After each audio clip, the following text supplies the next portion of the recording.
gamers, it is gothix from savagegamers.com, and this is my first ever video walkthrough. So I apologize if it's not really up to par with these other tutorials on YouTube. Well, I really don't know what the heck I'm doing. So hopefully I'll get used to my new game capture device thingy. But anyway, for those that know me, I am a huge horror fan. I love blood, gore, zombies, vampires, anything that has to do with just creepy shit. I love. So I figured it'd only be appropriate if I made a series on the wonderful Nazi zombie franchise. I love Call of Duty, and when it came out on World at War, I was hooked. So what this walkthrough really is it really isn't for straight up noobs. So if you're not familiar with the Nazi Zombie franchise and you just started playing, I suggest you play the game a little more and just familiarize yourself with where things are, what perks are available, and so on, because the only way you're going to get experience playing this game is just to do it yourself anyway. Now, what this walkthrough is for are for the people that go absolutely bonkers about leaderboard stats and have no problem wasting 5+ hours just to show off how many rounds you survive. Like me. I do that sometimes. I really have no freaking life. I'll sit here affixed to my lounger and just play this game for hours at a time. I think the longest I played, I think I made it like 44 rounds on Ascension. And at that point, I was just so happy that I died. I think I actually committed suicide because I was going at about 6-7 hours of gameplay and I was just so tired. Because it is really tedious. You have to make crawlers, you have to check your ammo and so on. But anyway, if you like that kind of stuff, then this is for you. Now, a lot of people take building up barriers for granted. It really does count if you just take the extra time and, build up the damn barriers. So basically, when you build up barriers, some of you might notice, again, this is common sense, but stupid people may not realize it. When you're building up the barriers and it gives you money, all of a sudden it might just cut you off, and it's like, okay, stop, that's enough money, you're not getting any more. Nothing's wrong with the game. What basically it's just telling you is you have exceeded the amount of points it's going to give you for that round. So if you have like 10 other windows that you want to board up but you're not getting any points for it, don't board them up. Just wait for the next round to start and then board them up and it'll give you the points. It really does add up, especially if you're trying to go pack a punch and whatnot. Okay, so as far as killing zombies, for the first like 3-4 rounds, it's pretty easy. The first round, it's shoot 5 times, not headshots, just hit them in the chest, shoot 5 times, and then stab them. What that does is it gives you like 130 points per stab, plus the additional 10 points per shoot, I think. I could be wrong, I'm not sure. But anyway, yeah, so just basically do that in the beginning. You'll get the most points out of it. I don't have good accuracy. I'm not going to pretend that I do or not. So that's probably the reason that I never bother shooting or aiming for the head anyway. But whatever. Okay, so now just run over, get your little MP5 shitty gun, whatever. I don't memorize gun names. I'm horrible at that. Anyway, so now this is just like the point builder phase. Just build as much points as you can. Rape them!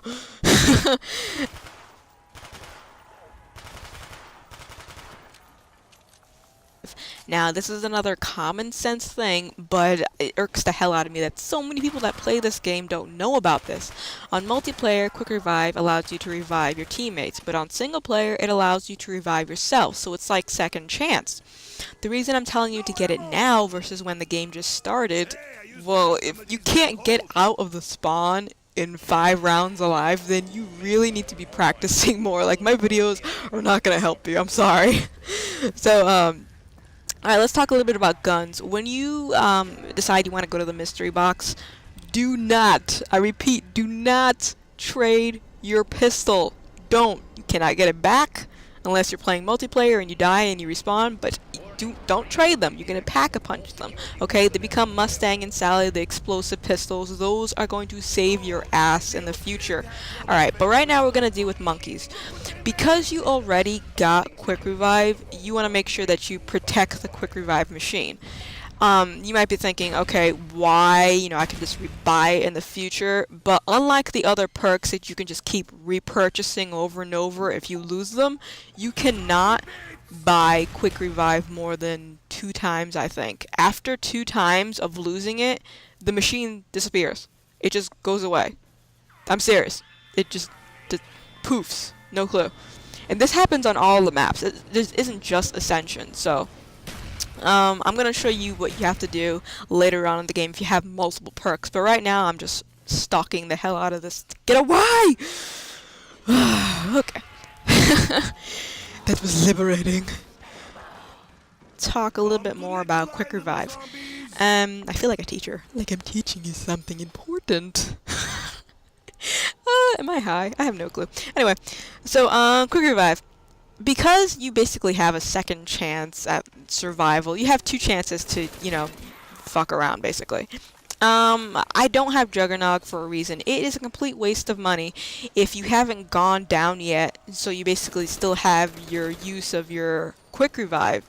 So until you actually go down for the first time, I wouldn't even bother buying it, because what's going to happen, you go down, you're going to lose your perk, you're going to have to rebuy it, it's just going to be a waste of money. So unless you have like 45,000, but I'm at like 5, 6, I'm at round 7, nobody has that amount of money at this point.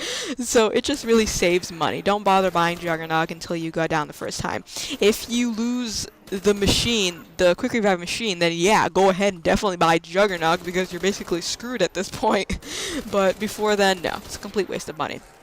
Another thing that I have to point out about losing the quick revive machine is when, let's say, when you don't let the monkeys touch the perks when they come, it gives you a free perk. If you didn't know that, now you do. So let's say they don't touch any of the machines, you get a free perk, and it just happens to give you quick revive. That still counts as a usage. Even if you didn't really want to purchase it, it still does. So if you get that perk from the monkeys and then you go down, it's still going to count towards, okay, this person went down, so that's 1 strike, another strike, and we're going to take the damn machine away. So just be very careful with that. Another random tip that people seem to take for granted are claymores. If you don't use them, get into the habit of using them, because they will save your ass. They're really good at annihilating half of a zombie horde if they're following you. Just plop it down and they just, disintegrate.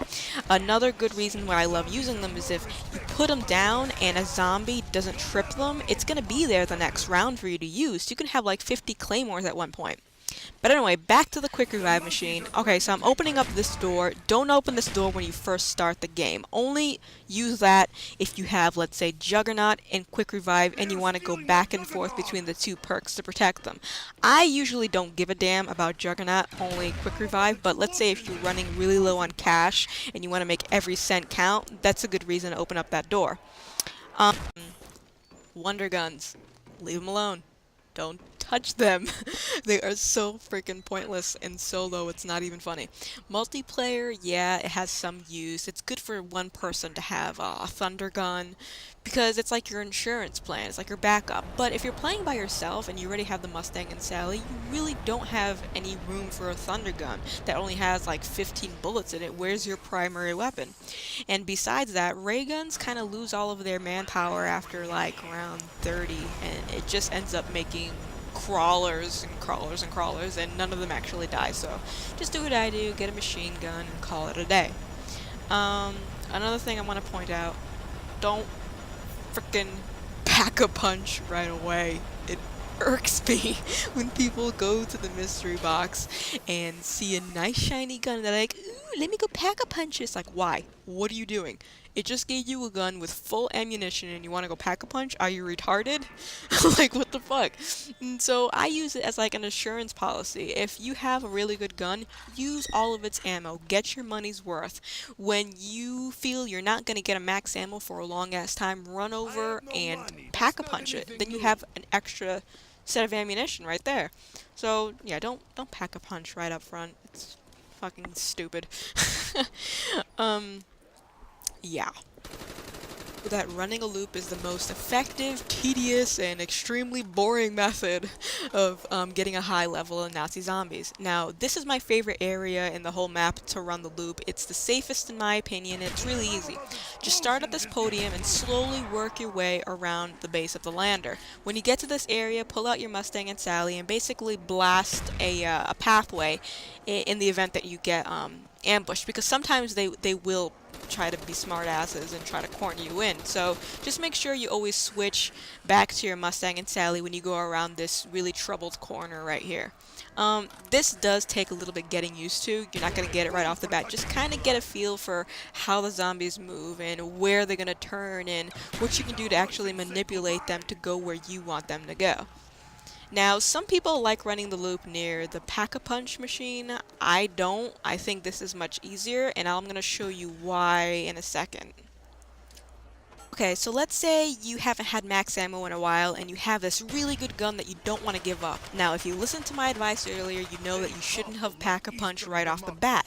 So, let's go the way that I'm going, but the only difference is I didn't get my pistol upgraded quick enough. So, look what happens. Oh, yeah, I got raped.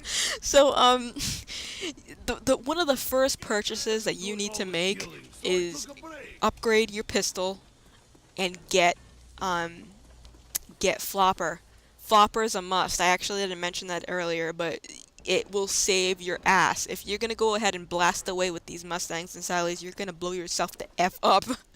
So just make sure the Quick Revive, Flopper, Mustang and Sally are the necessities. And don't go up the stairs if you don't have Flopper or Mustang, because then you're screwed. Okay, now let's talk a little bit more about perks. On multiplayer, it lets you buy all 5, but for some reason on solo, you're only allowed to use 4. When you go up to machine and you only have 4 perks and you try to buy the 5th one, he makes this obscene, perverted grunting noise like a diseased llama, and it won't let you buy it. I don't know what that's all about, but anyway, let's say you buy a perk that you didn't really want. All you have to do is just wait for the monkeys to attack the machine, take away your perk, and then you can go buy the one that you do want. Now, the necessities for perks are Quick Revive, Juggernaut, and Flopper. The last one is really up to you and your preferences and what your gun is. Let's say if you have something as bulky as an HK or a Law, you're going to want to get Stamina up. It's going to make you lighter on your feet. It's going to make the gun lighter and easier to carry. Now, if you have something that's has some weird reloading features like the ray gun, sometimes you try to put the cartridge in, it doesn't reload all the way, then you're going to want to get Quick Reload for that. Okay, guys and gals, I have one more thing left I have to show you before I am done. Remember earlier when I was talking about running the loops and how I think it's better where I was at that original platform versus near the Pack-a-Punch? Yeah, you like how this gameplay lesson is not in any particular friggin' order? I really hope you weren't watching this video while you were playing, because if that's the case, you're dead. You're gone. So just watch this video and then play the game, okay? Yeah, so look, in the other platform, I can get these zombies to go around in a circle, but over here, they just, look, they just cut through. They don't even go, it's just like, oh, it's a clusterfuck. Look at, look, they're just trying to cut me off. See, I don't know, it's a preference, really. There's lots of people that do this area, but I just can't do it. So just play around with both and see what works for you. And who knows, you might even find a better area on the map. But the one that I was doing it in is just the easiest in my opinion. Okay, that is it. I think I covered everything I wanted to yap about, so I am going to go now. Make sure you comment and like it and subscribe to it. And while you're at it, check out savagegamers.com. We are a brand new website, so you gotta totally check it out, and we're gonna be awarding people some free swag for contributing to the site. So if you make videos just like this and you want some free shit, then make sure you sign up. It's totally free, and we're pretty effing cool if you ask me.